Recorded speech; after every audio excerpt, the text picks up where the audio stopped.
A few days ago, I recorded a video about how we have about half of the real GDP we did back in 1969 when man first walked on the moon.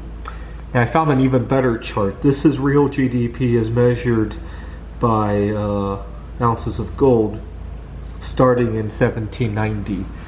And this is all the way up to the introduction of the Federal Reserve. Notice how we had quite a few events, right? We had the Revolutionary War, we had the War of 1812, we had the 1918 pandemic. What else happened before the Federal Reserve? Actually, the pandemic was just after the Reserve.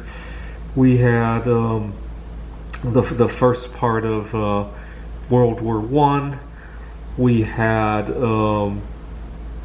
I'm trying to remember what other historical events are in there. We had another Great Depression before the one that we normally call the Great Depression.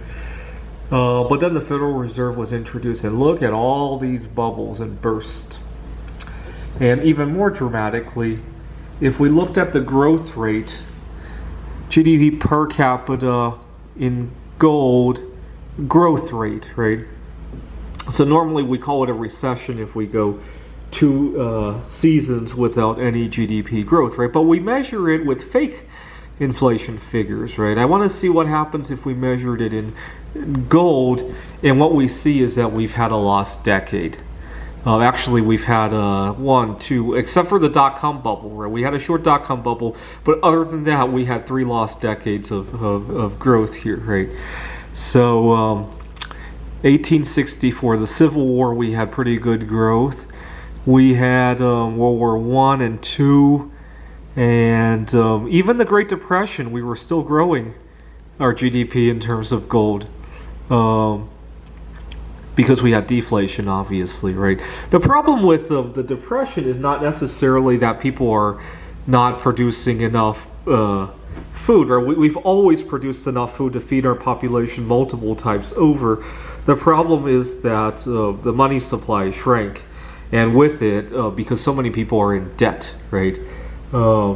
Because our money is debt. When the money supply shrinks, it becomes harder to pay your debts, right? It's like almost like additional interest, right? The money supply shrinking.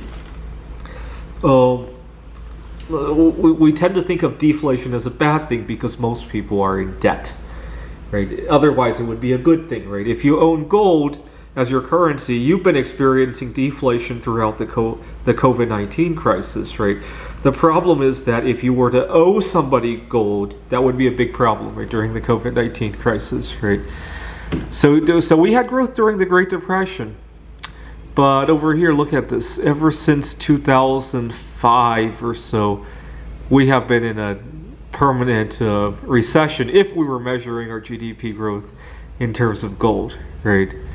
And even during the dot-com bubble, we called it a bubble, but really we were growing at a very slow rate compared to the growth that we had before the Federal Reserve.